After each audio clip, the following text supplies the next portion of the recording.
సదాశివసమారంభాం శంకరాచార్యమధ్యమాం అస్మదాచార్యపర్యంతాం వందే గురుపరంపరాం. హరి ఓం. శ్రీ గురుభ్యో నమః. హరి ఓం. వేదాంత డిండిమం 7వ పాఠం 19వ శ్లోకం చూస్తున్నాం మనం.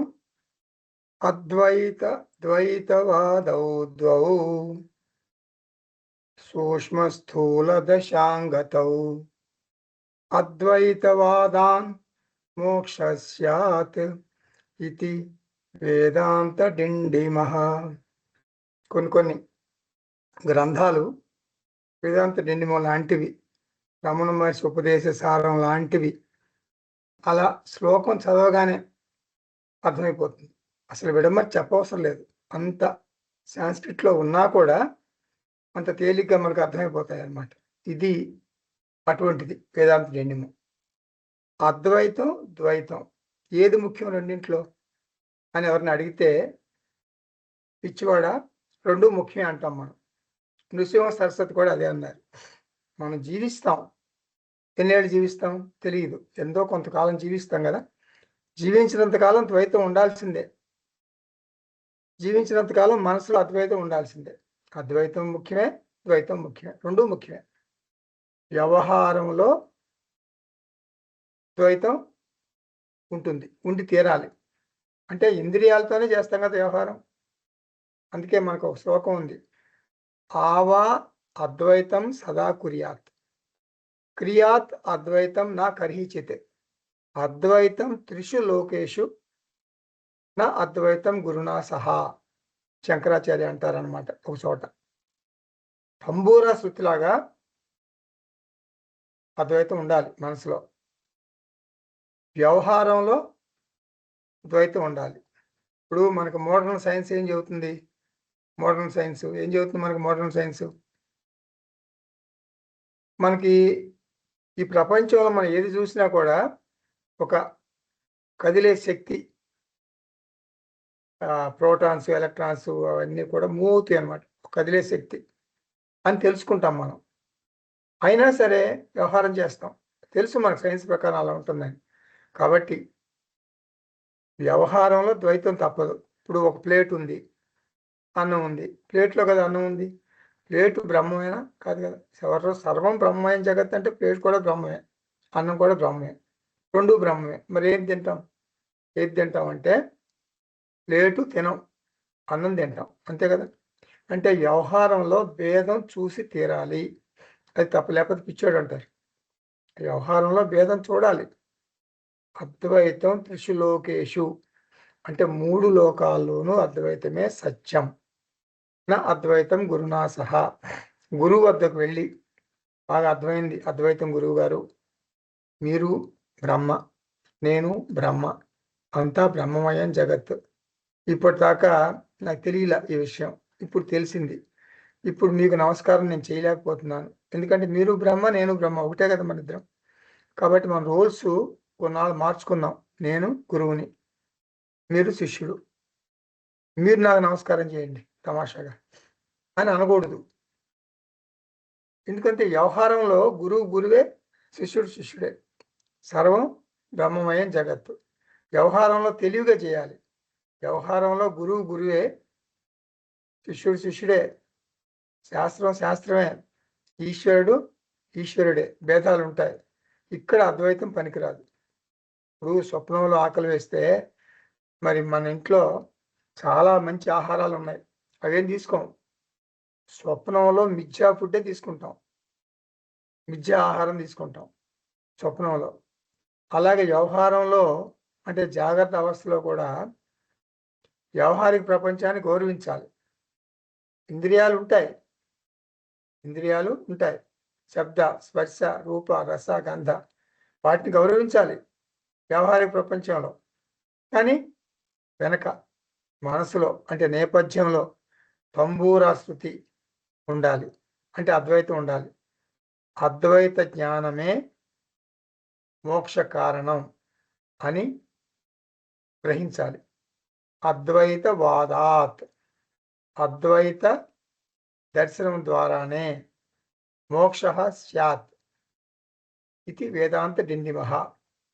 ఇది 19వ శ్లోకం. ఇప్పుడు మనం 20వ శ్లోకం చూద్దాం. కర్మిణో వినివర్తంతే నివర్తంతే ఉపాసకాః జ్ఞానినో న నివర్తంతే ఇది వేదాంత డిండిమః. కర్మిణః వినివర్తంతే అంటే లౌకిక కర్మ లేకపోతే వైదిక కర్మ ఏది చేసినా కూడా మనకి ఫలం వస్తుంది. అంటే కర్మఫలం వస్తుంది. కర్మ చేస్తే కర్మఫలం తప్పకుండా వస్తుంది, కానీ మోక్షం రాదు. కర్మ వలన మోక్షం రాదు.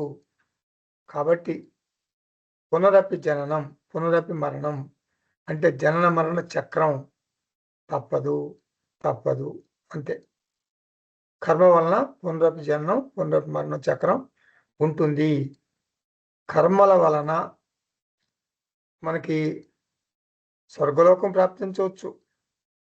మరి మన పుణ్యకర్మలు చేస్తే అంతే కదా, మరి స్వర్గలోక సుఖాలు మంచిగా అనుభవిస్తాం మనం అక్కడ.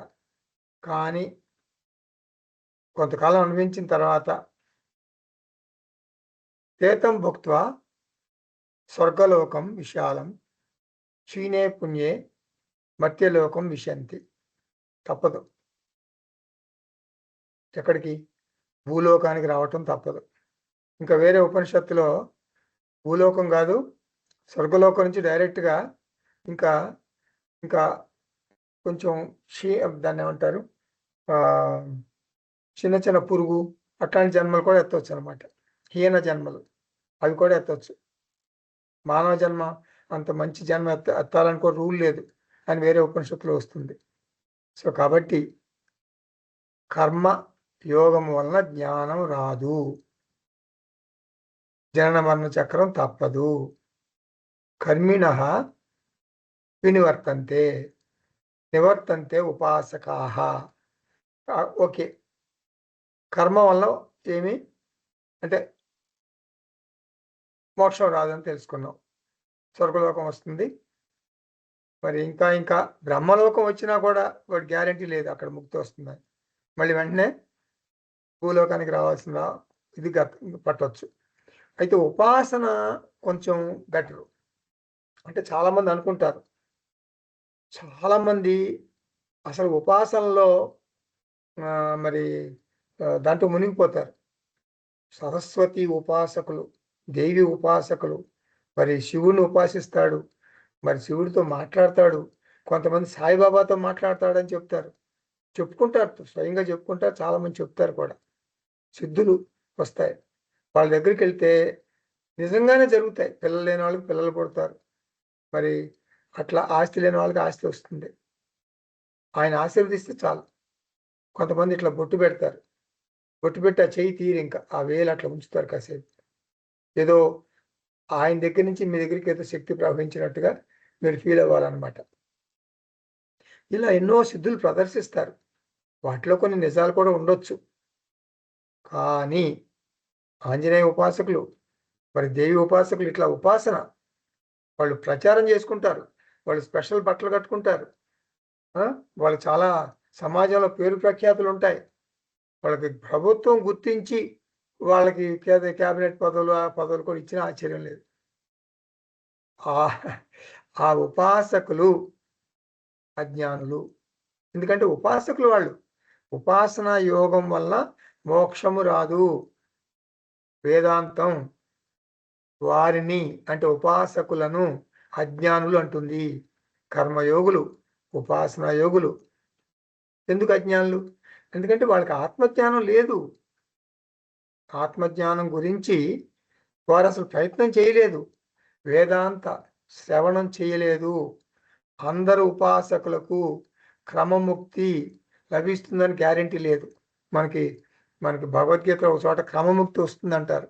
ఉపాసన చేస్తే, బాగా ఉపాసన చేస్తే, గట్టిగా ఉపాసన చేస్తే అక్కడికి వెళ్ళిపోతాం.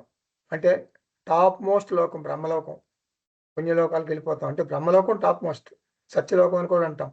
ఆ బ్రహ్మలోకానికి వెళ్తే అక్కడ బ్రహ్మగారు, ఏంటి నాయన నీకు అక్కడ భూలోకంలో అర్థం కాలేదా, నీకు ఆత్మజ్ఞానం రాలేదా, అయితే కూర్చో, నేను చెప్తా, ఆత్మవిద్యను నేను నేర్పిస్తాను ఆయన, కూర్చో అని బ్రహ్మగారు స్వయంగా నేర్పిస్తాడు. ఇక్కడ జీవన్ముక్తి, ఇక్కడ జీవించి ఉండగా ముక్తి, అక్కడ బ్రహ్మలోకంలో వచ్చిన ముక్తిని ఏమంటాం మనం, క్రమముక్తి అంటాం. జీవన్ముక్తి అన్నా క్రమముక్తి అన్నా, ముక్తి అంటే ఒకటే, మోక్షమే, సంసారం నుండి స్వేచ్ఛ. అక్కడ కొంతమందికి లభిస్తుంది, ఉపాసకులకి. అందరు ఉపాసకులకి క్రమముక్తి లభిస్తుందని గ్యారంటీ లేదు, గుర్తుపెట్టుకోండి. కొంతమంది ఉపాసకులు బ్రహ్మలోకం దాకా వెళ్తారు కానీ క్రమముక్తి పొందకుండానే భూలోకానికి వచ్చేస్తారు. అది గుర్తుపెట్టుకోండి. బ్రహ్మలోకంలో జ్ఞానం పొందకపోతే వెనక్కి రావటం ఖాయం. ఆ బ్రహ్మ భువనాత్ లోకాహ పునరావర్తిన అర్జున ఉపాసక అపి నివర్తంతే. ఉపాసకులకు పునర్జన్మ తప్పదు. జ్ఞానిన నా నివర్తంతే. జ్ఞానులు అంటే వాళ్ళకి, జ్ఞానులకి భూలోకంలో జ్ఞానం రావచ్చు, లేకపోతే బ్రహ్మలోకంలో జ్ఞానం పొందొచ్చు క్రమముక్తి ద్వారా. జ్ఞానులకు పునర్జన్మ ఉండదు. జ్ఞానులకు పునర్జన్మ ఉండదు. ఇది నేను 2 రకాలుగా చెప్తాను మీకు. మీరు జూనియర్ స్టూడెంట్స్కి ఒక రకంగా చెప్తా, సీనియర్ వేదాంతిక్ స్టూడెంట్స్కి ఒక రకంగా చెప్తా. అంటే జూనియర్ స్టూడెంట్స్కి ఏం చెప్తామంటే మనం శాస్త్రంలో, బాబు నీకు జ్ఞానం వచ్చింది కదా, ఆత్మజ్ఞానం లభించింది కదా, ఆత్మజ్ఞానం అన్నా బ్రహ్మజ్ఞానం అన్నా ఒకటే వచ్చింది, నీకు పునర్జన్మ ఉండదు. ఉండదు కదా.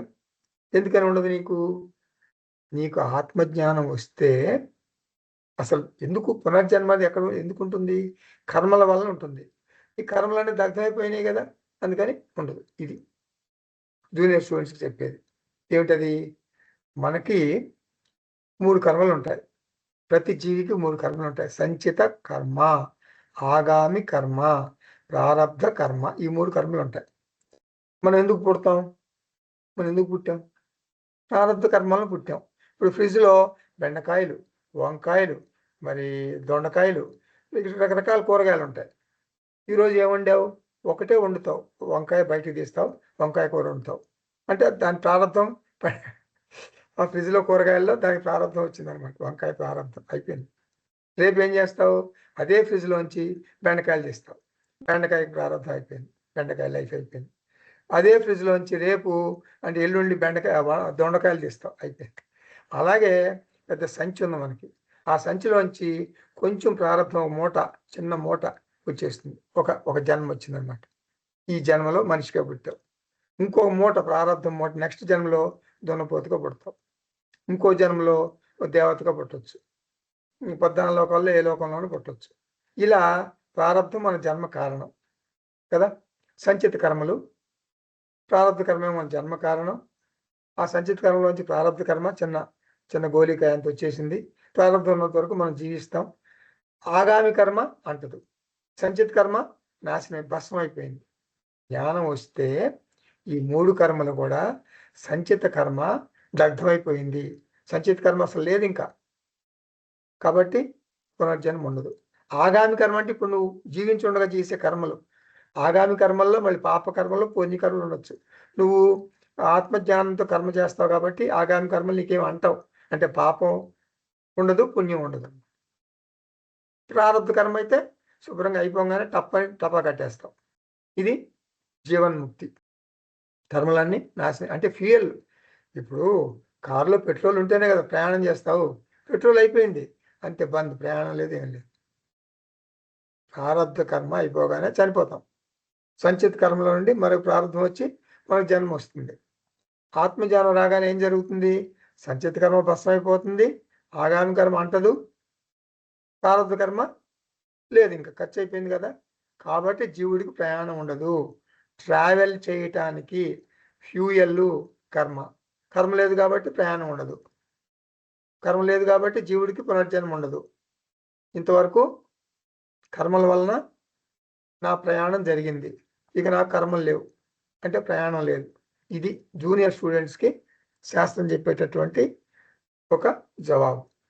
సీనియర్ స్టూడెంట్స్కి ఏం చెబుతామంటే, నేను ఎవరిని? సర్వవ్యాపకమైన చైతన్యాన్ని, నేను ఆత్మను, నేను బ్రహ్మన్. ఆత్మగా అసలు నాకు ప్రయాణం లేదు. సర్వవ్యాపకమైన చైతన్యం ఎలా మూవ్ అవుతుందిరా? మూవ్ అవ్వలేదు కదా. ఎందుకని? సర్వవ్యాపకమైన చైతన్యం కదలదు, అచలం. గతంలో కానీ, వర్తమానంలో కానీ, భవిష్యత్తులో కానీ నాకు ప్రయాణం లేదు. ఇంతవరకు నాకు ప్రయాణం ఉంది అని నేను భ్రమపడుతున్నా. అసలు నేను ప్రయాణం చేయను. ఇప్పుడు నాకు తెలిసింది, నేను ప్రయాణం చేస్తున్నాను అని అనుకుంటున్నా. ఎంతకాలం అంటే దేహం అనుకున్నా నేను. ఇప్పుడు నాకు అసలు నిజం తెలిసింది. అన్ని లోకాల్లోనూ అంతటా సర్వవ్యాపక చైతన్యమైన నేను అసలు ఎలా ప్రయాణం చేస్తాను? నేను పునర్జన్మ నివృత్తి అంటే పునర్జన్మ భ్రాంతి నివృత్తి. పునర్జన్మ భ్రాంతి ఇంతవరకు నాకు ఉంది, ఇప్పుడు ఆ భ్రాంతి లేదు. నాకు పునర్జన్మ ఉంది అనే ఆలోచన పోయింది. ఇప్పుడు ఆత్మజ్ఞానం అనే పరిణితి వచ్చింది. నా జాయతే మ్రియతే వా కదాచిత్ నా అయం భూత్వా భవిత వా నా భూయః అజః నిత్యః శాశ్వతోయం పురాణం నా హన్యతే హన్యమానే శరీరే జ్ఞానినః నా నివర్తంతే. భ్రాంతి అంటే బ్రాందీ తాగాను, బాగా మొత్తెక్కింది. ఆ ఎఫెక్ట్ పోయింది, బ్రాందీ ఎఫెక్ట్. ఇప్పుడు అర్థమైంది నాకు. బ్రాందీ అంటే అజ్ఞానం అన్నమాట. వేదాంతంలో బ్రాందీ అంటే అజ్ఞానం, అది పోయింది ఇప్పుడు. ఇది వేదాంత డిండిమహ. ఇది వేదాంతం చెప్పేటటువంటి ఒక సత్యం, దండోరా. ఇప్పుడు చెప్పండి, మీరు జూనియర్ స్టూడెంట్సా, సీనియర్ స్టూడెంట్సా? వేదాంతంలో మీరు జూనియర్ స్టూడెంట్స్ అయితే మీకు అది బాగా అతుకుతుంది. మీరు సీనియర్ స్టూడెంట్స్ అయితే ఇది రెండోది బాగా అతుకుతుంది. మీరు ఏది అతుకుతుందో మీరే నిర్ణయించుకోవాలి. 21వ శ్లోకం. పరోక్ష సత్ఫలం కర్మ జ్ఞానం ప్రత్యక్ష సత్ఫలం జ్ఞానమేవ అభ్యసే తస్మాత్ ఇది వేదాంత డిండిమః. అనేక కర్మల గురించి వేదాంతంలో మనకు రచయిత నృసింహ సరస్వతి చెప్తున్నారు.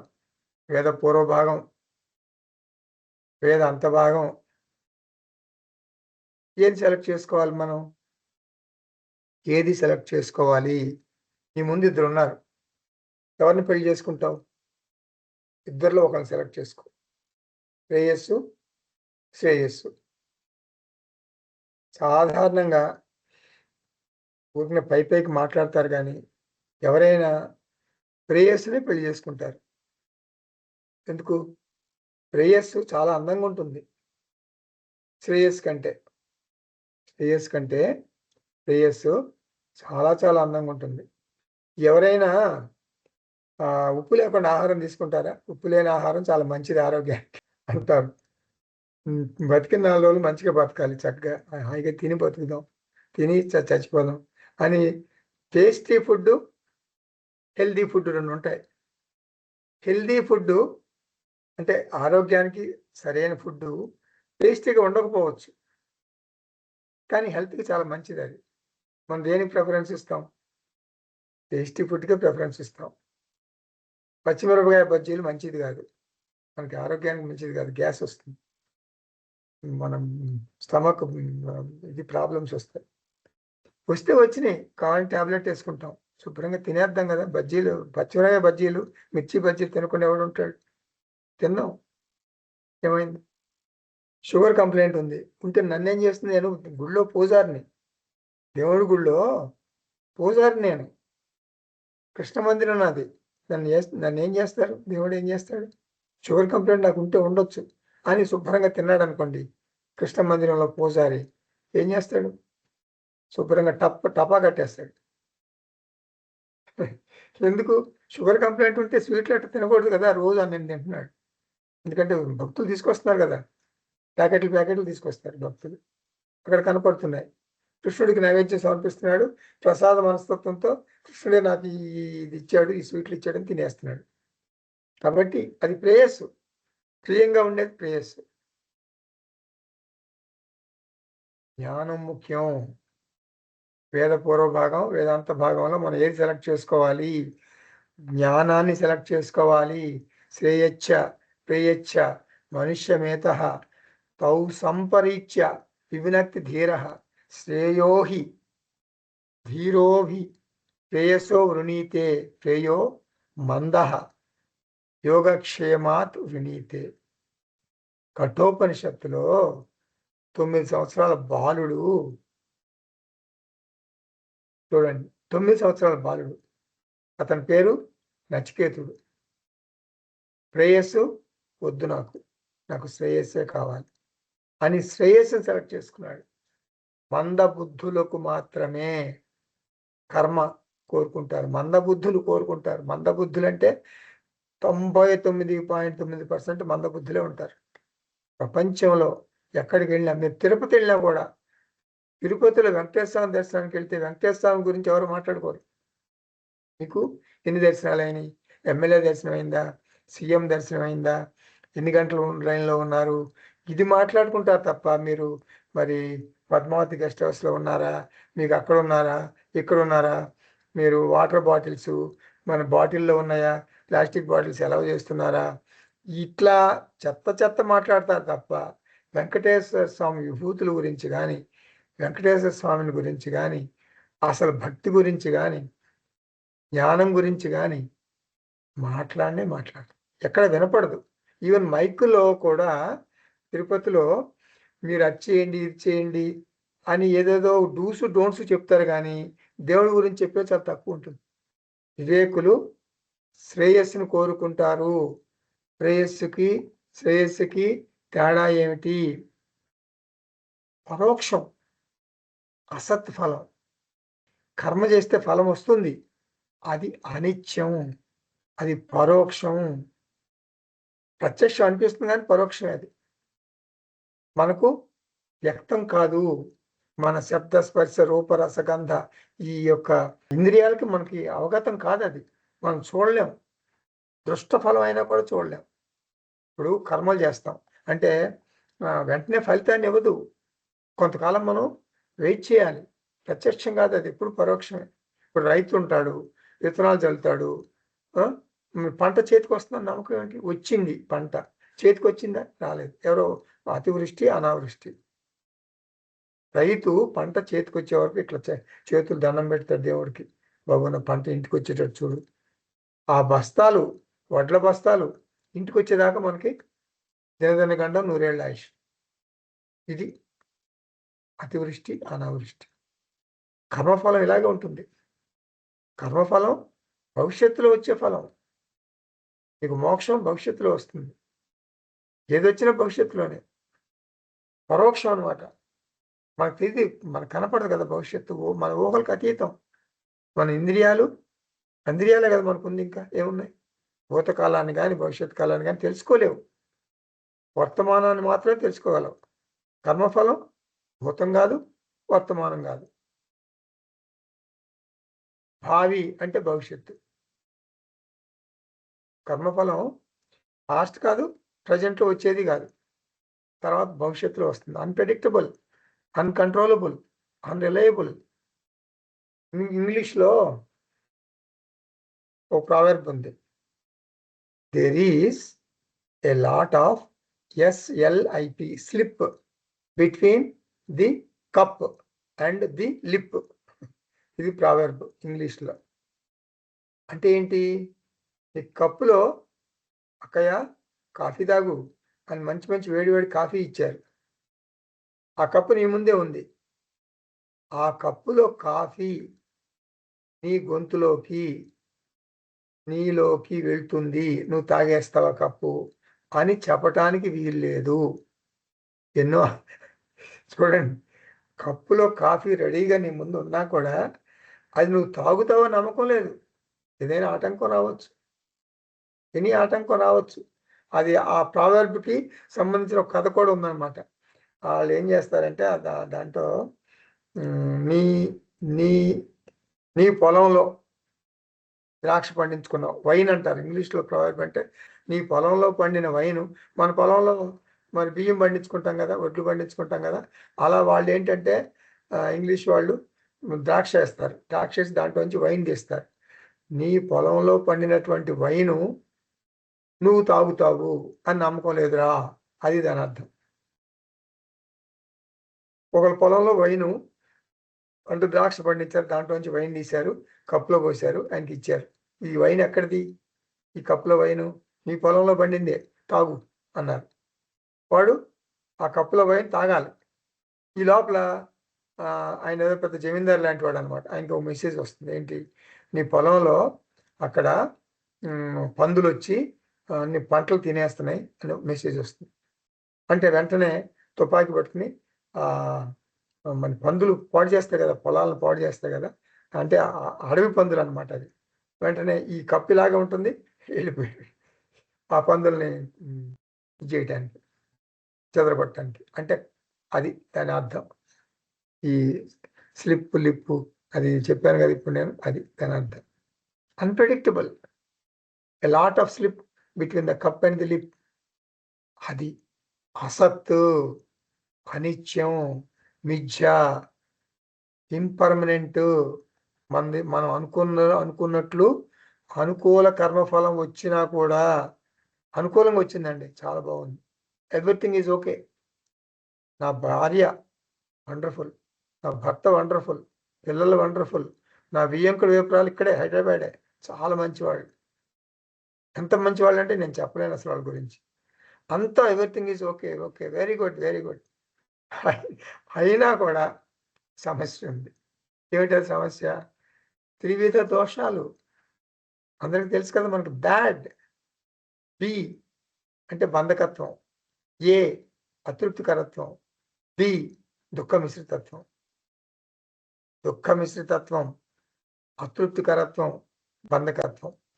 ఇది హిడెన్ అనమాట. హిడెన్ దోషాలు. హిడెన్.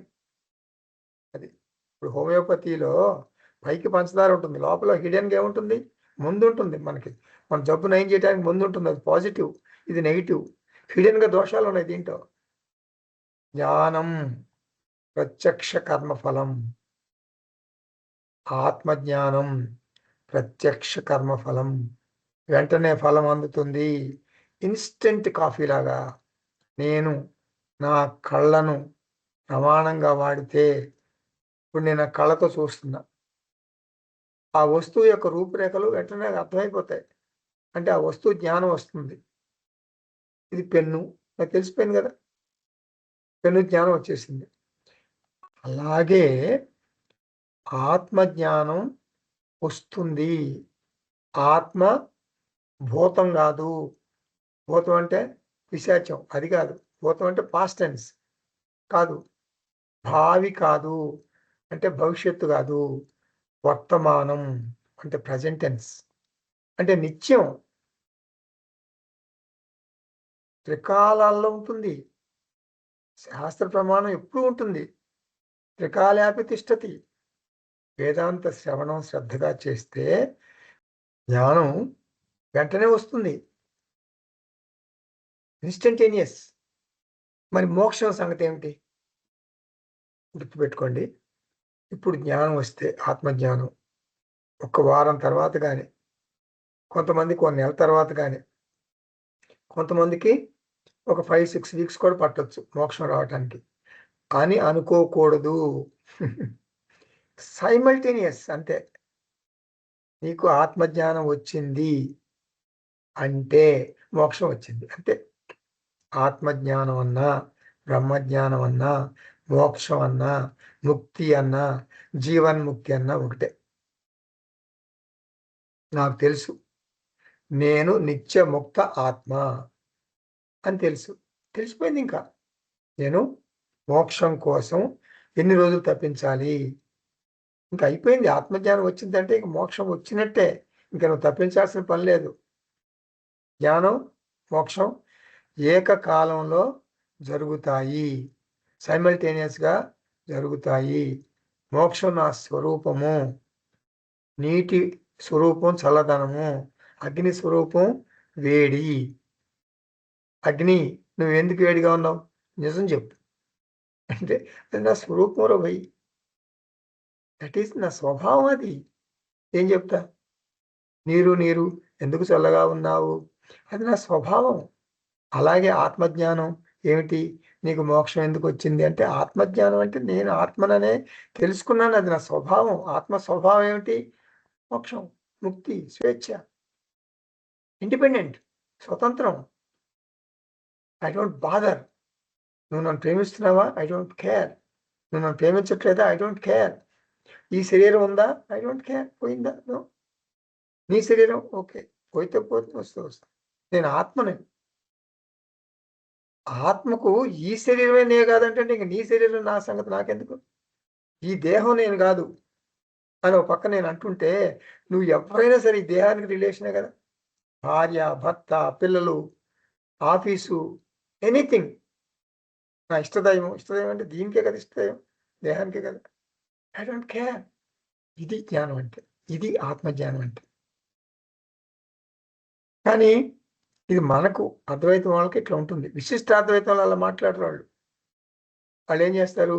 విశిష్టాద్వైతంలో ముందర దేవుణ్ణి అర్థం చేసుకోవాలి, ఆ తర్వాత భక్తి సాధన చేయాలి. వాళ్ళ ఆర్డర్ వేరే ఉంటుంది. కర్మ, భక్తి, జ్ఞానం. ఇది మన ఆర్డర్.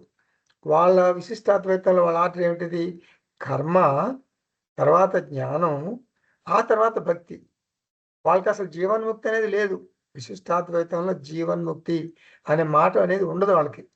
జీవితం అంతా చనిపోయే వరకు మనం భక్తి కొనసాగించాలి.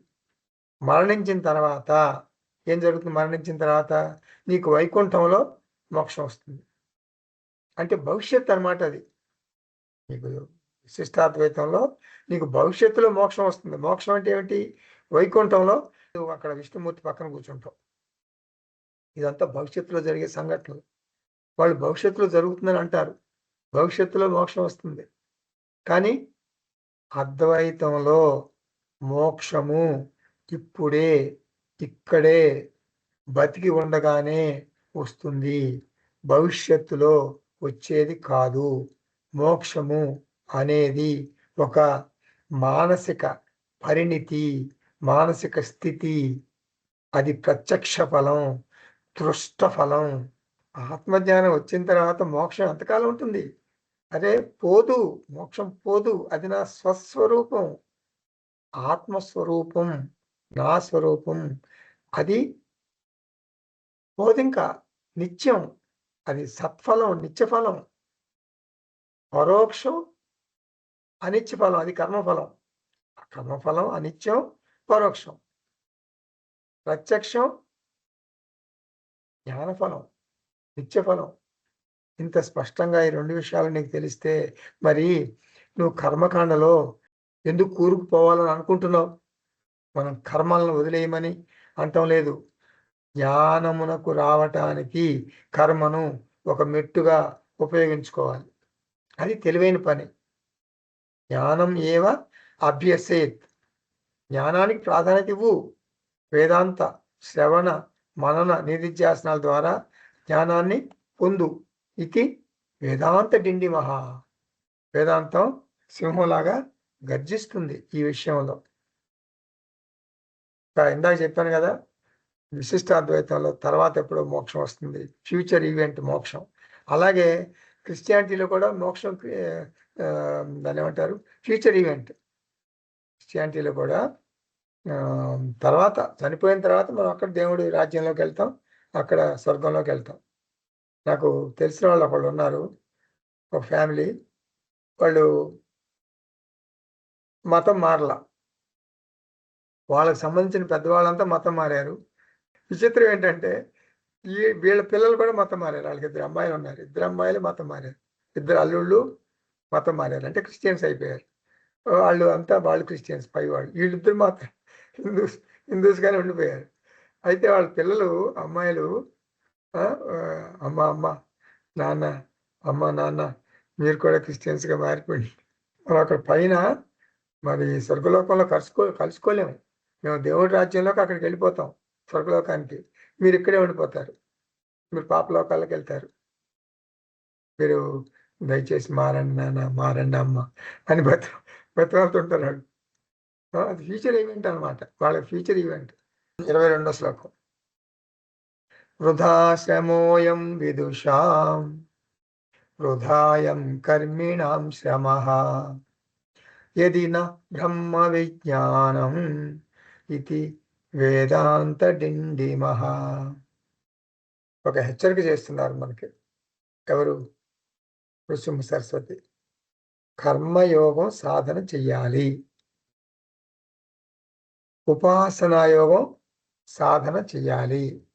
ఆ తర్వాత వేదాంత శ్రవణ మనన నిధిధ్యాసనలు చేయాలి.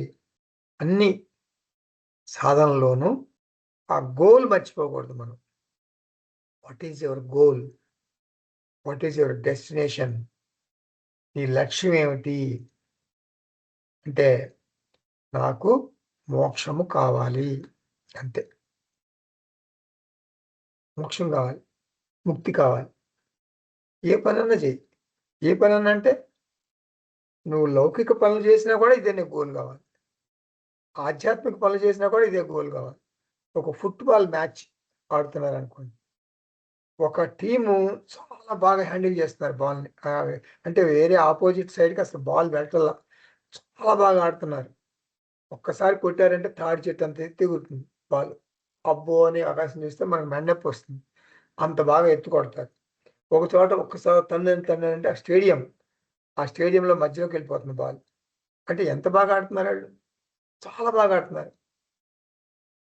అంటే అంత ఎత్తు తాడి చెట్టు, 2-3 తాడి చెట్లు అంత ఎత్తు ఎగురుతుంది అనమాట. మనం చూడలేకపోతున్నాం. సూర్యుడు కనపడతాడు కానీ మనకు బాల్ కనపడలేదు. అంత ఎత్తు ఎగిరిపోతుంది. అంటే అంత మంచిగా వాళ్ళు కొడుతున్నారు, తంతున్నారు బాల్ని, కానీ వాళ్ళు గోల్ కొట్టల. ఇంకా ఎదుటి సైడ్ వాళ్ళు వాళ్ళ సైడ్కి రావాలా, అసలు బాల్ రావట్లా, కానీ మొత్తానికి గోల్ కొట్టారు. ఎవరు గెలిచారు? ఆపోజిట్ సైడ్ గెలిచారు. నువ్వు ఎన్నిసార్లు బాల్ తన్నావు, ఎన్నిసార్లు బాల్ స్టేడియంలో కొట్టావు, ఎన్నిసార్లు బాగా తన్ని ఆకాశం అంతా ఎత్తి ఎగిరేటట్టు చేసావు, అది ముఖ్యం కాదు. నువ్వు గోల్ కొట్టావా లేదా, అది ముఖ్యం. కాబట్టి వేదాంత శ్రవణం నిధిధ్యాసనం చేసి ఆ గమ్యాన్ని మర్చిపోయి, చాలామంది ఏంటంటే వాళ్ళ ఇంటికి వెళ్తే మనకు నోట్స్లు చూపిస్తారు, ఇదిగోనండి ఇదిగో నోట్స్. వాళ్ళ బుక్ షెల్ఫ్లు చూపిస్తారు, ఇదిగో ఉపనిషత్తులు, ఈశకేన కట ప్రశ్న ముండ మాండూక్య తిత్తిరిహి ఐతరీయించ చాందోగ్యం బృహదారణ్యకం తథా. అసలు శ్లోకం ఉందండి, అన్ని 10 ఉపనిషత్తులు అక్కడ పెట్టారు. ఒక్క నిమిషం పక్కన ఒకటి ఉంది, 11వ ఉపనిషత్తు, అది కైవల్య ఉపనిషత్తు. ఈ 11 ఉపనిషత్తులు ఇది పుస్తకం తీసుకోండి, మీరు తీసుకోండి, నన్ను ఏదన్నా అడగండి, పేజీతో సహా చెప్పేస్తా, ఏ పేజీలో ఏ శ్లోకం ఉందో చెప్పేస్తా. ఆత్మకు డెఫినేషన్స్ చెప్తా నేను. కేనోపనిషత్తు ఏం చెప్పింది చెప్తా నేను, అడగండి నన్ను, చెప్తా. వేదాంత లక్షణాలు చెప్తా, ఆత్మ లక్షణాలు చెప్తా. నాకు 6గురికి టీచ్ చేస్తా. నేను టీచ్ చేశానంటే ఆ బుక్ చూడను, పేపర్ చూడకుండా మంచిగా చెప్పేస్తా. ఎందుకంటే నాకు లోపల సుప్త చేతన మనసులో అంతా ఉంది. ఇలా నువ్వు ఎంత గొప్పవాడు, నీకు పాండిత్యం ఎంతైనా ఉండొచ్చు, నువ్వు గోల్ కొట్టావా, అది ముఖ్యం. ఫుట్బాల్ ఆడటం ముఖ్యం కాదు, గోల్ కొట్టడం ముఖ్యం. గురువు గారు నిన్ను అడుగుతారు, బాబు నీకు మోక్షం వచ్చిందా, ముక్తిని పొందావా, జీవన్ముక్తిని పొందావా, నిత్యముక్తిని పొందావా? నువ్వు సమాధానం చెప్పు, వెంటనే చెప్పు. గురువుగారు ఇప్పుడు ఒక విషయం ఉందండి అంటే చెప్పలేను, కరెక్ట్గా వచ్చింది అని చెప్పలేను, అంత మాత్రం రాలేదని కూడా చెప్పలేము. ఇప్పుడు ఒకటి గురువుగారు, మీరంటే కాషాయం కట్టారు, మీకు మీకు కుటుంబం సమస్యలు ఏమి ఉండవు. నాకు ఎన్ని సమస్యలు గురువుగారు, నా కుటుంబం ఉంది, సమస్యలు ఉన్నాయి, పైగా ఎన్ని సమస్యలు అంటే మీకు చెప్పలేను అసలు. ఒక పుస్తకం ఇస్తే ఒక డైరీ సంవత్సరం అంటే 12 నెలలు డైరీ, ఎంత లావు డైరీ ఉంటుంది కదా, ఆ డైరీ అంతా నిండిపోతుంది ఆ సమస్య. ఇన్ని సమస్యలు పెట్టుకుని ముక్తి వచ్చిందా, నీకు మోక్షం వచ్చిందా అంటే ఏం చెప్తాను గురుగారు, ఏం చెప్తాను చెప్పండి అని అనకూడదు. సమస్యలు ఉన్నా కూడా నీకు ముక్తి రావాలి, మోక్షం రావాలి, అదే గోల్ కొట్టడం అంటే. సమస్యలు సమసిపోవు, సమస్యలు ఉంటాయి. ఎందుకుంటాయి? రాముడికి సమస్యలు ఉన్నాయరా, కృష్ణుడికి సమస్యలు ఉన్నాయి. అవతారాలు వాళ్ళు, దేవుళ్ళు. రాముడికి సమస్యలే కదా. అసలు ఊహించుకుంటాం మనం, ఏదో తమాషగా రామాయణం చదువుతాం, అక్కడ రాముడు సీత అరణ్యవాసం. ఎట్లా అండి అసలు అరణ్యవాసం మీరు ఊహించుకోండి. మనబోటి వాళ్ళకే అరణ్యవాసం కష్టం, అరణ్యంలో పడుకోవటం కష్టం కదా మనకి. చీమలు, దోమలు, పుట్టలు వచ్చా ఏముంటుంది అక్కడ అసలు. వాళ్ళు వాళ్ళు క్షత్రియులు కదా, రాజులు కదా, రాజభోగాలు అనుభవించే వాళ్ళు ఒకసారి సీతాను రాముడు అరణ్యాలకు వెళ్ళిపోయి అక్కడ ఉంటారా, చెట్టు కింద పడుకుంటారా? ఊహించండి మీరు. వాళ్ళు ఎప్పుడన్నా చన్నీళ్ళు స్నానం చేస్తారా? వాళ్ళకి ఎంత ఎంత భోగాలు ఉంటాయి అక్కడ, రాజభోగాలు. అటువంటి రాజభోగాలు అనుభవించే వాళ్ళు అట్లా వెళ్తారా? ఎంత కష్టం అండి అది. కొన్ని రావణాసురుని చంపటం ఏమిటది? కావాలంటే అక్కడ కృష్ణుని పంపించి సైన్యాన్ని తెప్పించుకున్నాడు రాముడు. అయోధ్య సైన్యాన్ని ఏమైనా తెప్పించుకున్నాడా? జనక మహారాజుని అడిగి ఏమైనా హెల్ప్ తీసుకున్నాడా? కోతుల సహాయంతో రావణాసురుని చంపేస్తాడా? ఎన్ని కష్టాలు అసలు ఊహించలేం కదా మనం. అంటే రాముడి పడిన కష్టాలు ఊహించలేం. కృష్ణుడికి అసలు మొత్తం బతికే కష్టం, అసలు పుట్టిన దగ్గర నుంచి కష్టం, పుట్టకే కష్టం. దొంగతనంగా పుడతాడు, దొంగతనం పుట్టాడంటే చంపేస్తాడు, కంసుడు చంపేస్తాడు. పుట్టుకే కష్టం. దొంగతనంగా బుట్టలో పెట్టుకెళ్ళి అక్కడికి వెళ్ళి తీసుకెళ్తాడు కదా. ఏంటి వాళ్ళకి ఎన్ని కష్టాలు, దేవుడు అవతారాలకు అంత కష్టాలు ఉంటే మనకు సమస్యలు ఉండవా? మనకు సమస్యలు ఉంటాయి. కాబట్టి నువ్వు గోలు కొట్టావా లేదా అనేది ముఖ్యం. నువ్వు పంచమహాయజ్ఞాలు చేశాను, ఉపాసనలు చేశాను, దేవుడు ప్రత్యక్షమయ్యాడు, ఇట్లా అడిగాను నేను దేవుణ్ణి, దేవుడు ఇట్లా చెప్పాడు, ఇటువంటి మాటలు ఎన్ని మాట్లాడినా కూడా నువ్వు గోలు కొట్టావా లేదా అది ముఖ్యం. ఏమిటి గోలు? అహం నిత్యముక్త బ్రహ్మ అస్మి. నిత్యముక్తం బ్రహ్మ అస్మి, అహం బ్రహ్మాస్మి. మార్చుకో, త్రిపుటి నుండి ద్విపుటికి రా. జీవ, జగత్, ఈశ్వర ఫార్మేట్ మారో గోలి. ద్విపుటి ఆత్మ అనాత్మ ఫార్మేట్కి రావాలి. నాకు తెలుసు అండి, శరీరత్రయం అంటే ఏంటో తెలుసు, పంచకోశాలు తెలుసు, ఆత్మ స్వభావం తెలుసు, ఆత్మ లక్షణాలు తెలుసు. గోరు మూసుకో, అంతా బాగానే ఉంది. నువ్వు గోలు కొట్టావా లేదా? నీకు ముక్తి వచ్చిందా లేదా? చెప్పు. ఎస్ ఆర్ నో చెప్పు. చెప్పలేవు, సైలెంట్గా ఉండిపోతావు. అహం బ్రహ్మాస్మి, నేను ముక్తుణ్ణి అనే ధైర్యం నీకు లేదు. నువ్వు బతుకును భారంగా గడుపుతున్నావా, ఒక వినోదంగా గడుపుతున్నావా? భారంగా గడుపుతున్నాను గురువుగారు అంటే నువ్వు రాలేదు, త్రిపుటికి రాలేదు, త్రిపుట్లోనే ఉన్నావు. ఇంకా నీకు మోక్షం అనే గోల్ కొట్టలేదు. నువ్వు మాట చెప్తావు గొప్పగా, ఏమిటది? నేను జూనియర్ సాధకుడిని అంటావు, లేకపోతే సీనియర్ సాధకుడిని అంటావు. ఎన్నాళ్ళు అంటావు సాధకుడు సాధకుడు సాధకుడు అని? నీలో మార్పు జరగాలి. సాధకుడు సిద్ధ, సిద్ధ సిద్ధుడు అయిపోవాలి, మారిపోవాలి. సిద్ధ అంటే ఆ సిద్ధులు మహిమలు కాదు, సాధ్యం. ఎంతవరకు ప్రయాణం చేస్తావు? బస్సు దిగు, అయిపోయింది డెస్టినేషన్. నేను ప్రయాణం చేస్తూనే ఉంటావా జీవితాంతం? నీకు సిద్ధి లభించలేదు. కొంతమంది నీవు వేదాంతాన్ని బోధించే గురువు కూడా అయి ఉండొచ్చు, అంత వృధా. మోక్షం అనే గమ్యం నువ్వు చేరలేదు అంటే నువ్వు ఏ పని చేస్తున్నా నీ ఫోకస్ మోక్షం మీద ఉండాలి. మార్పు జరగాలి.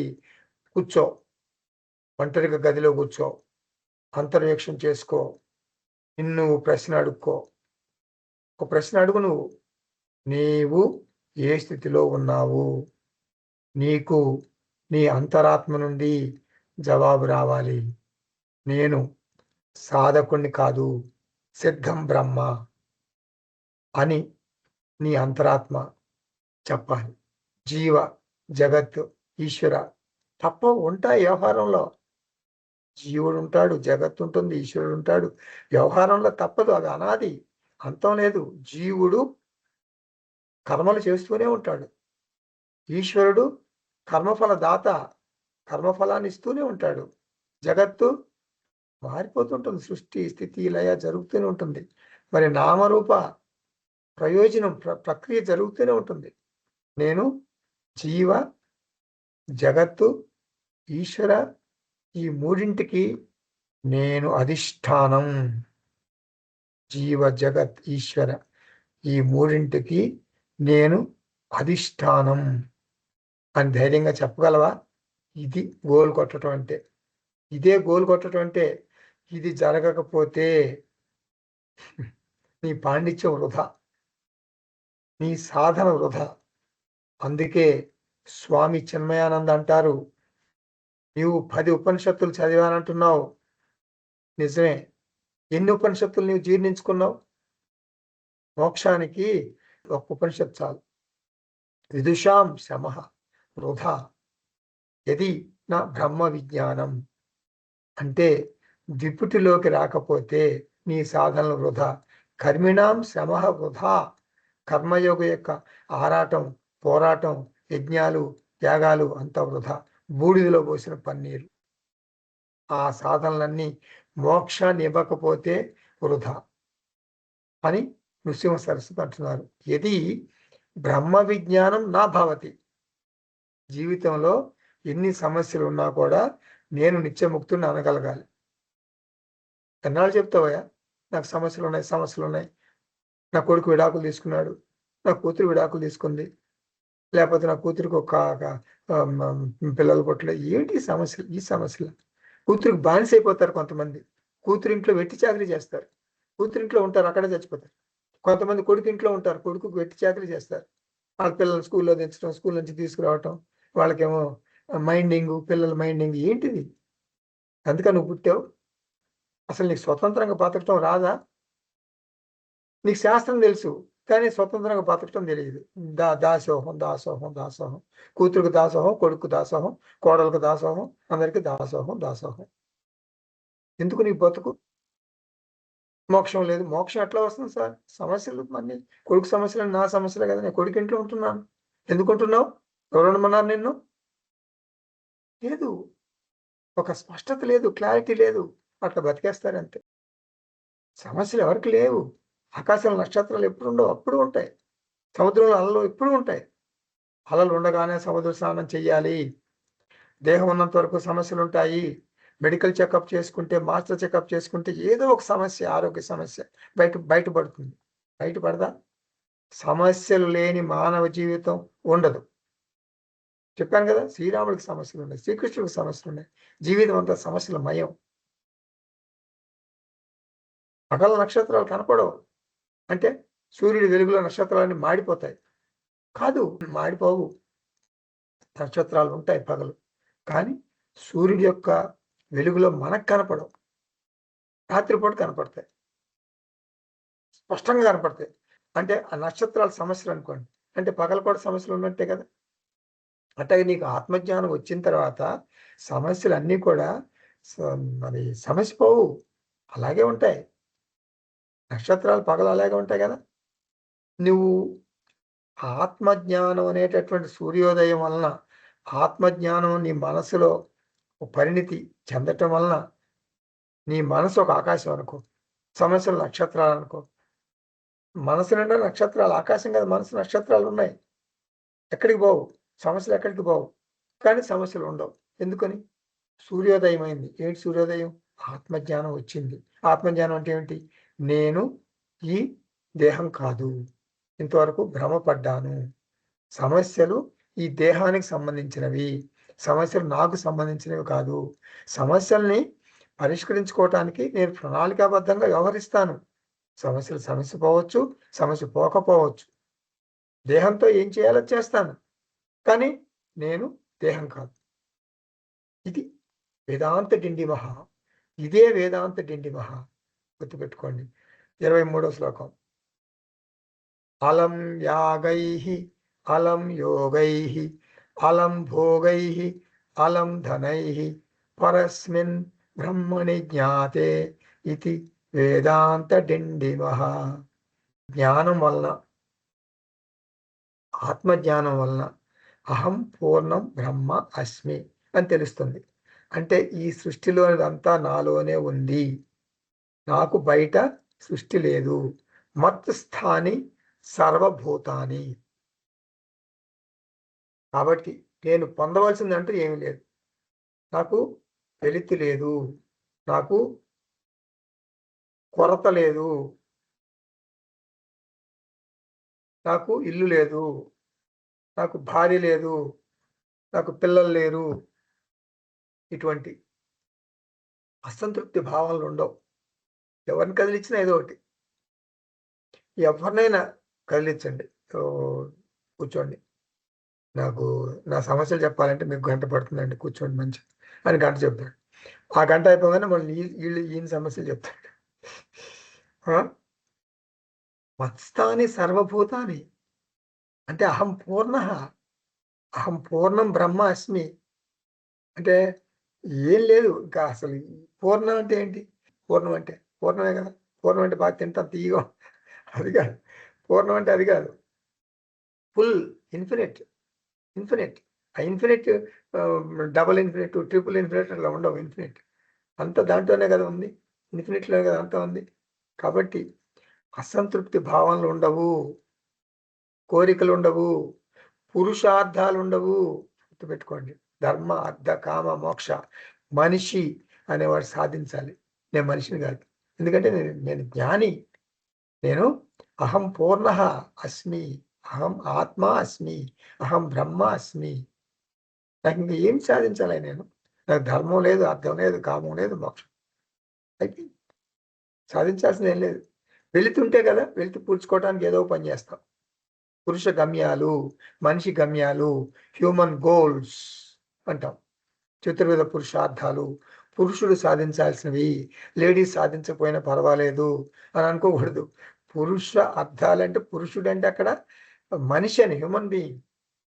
పురుషార్థాలంటే చాలా మంది అది మొగాళ్ళకి సంబంధించిన వ్యవహారం, మనకెందుకు అక్కయ్య అనుకుంటారు. పురుష అంటే హ్యూమన్ బీయింగ్ అని అర్థం సాంస్క్రిట్లో. సో పురుష గమ్యాలు, human goals. I'm missing something, I'm missing something. అహం పూర్ణ, ఐఎమ్ నాట్ మిస్సింగ్ ఎనీథింగ్. ధర్మ అర్థ కామ మోక్ష, నాకు ఏం సాధించాల్సింది లేదు. ధర్మ అంటే పుణ్యం, నాకెందుకు పుణ్యం? అహం నిత్యముక్త అని తెలిసింది, నాకు సాధన లేవు. సాధ్యం లేకపోతే సాధన అవసరం ఏముంది? పురుషార్థ అభావాత్, పురుషార్థ సాధనాని అపి. కర్మ సాధనలు కూడా అవసరం లేదు. కర్మ సాధనలు దేనికి? పుణ్యం, అర్థ కామాలకు, అంటే ధర్మార్థ కామాలకు ఈ 3 కర్మలు చేయాలి. 4వ పురుషార్థం మోక్షానికి ఏం చేయాలి? మనం మోక్షం కావాలంటే జ్ఞానయోగ సాధన చేయాలి.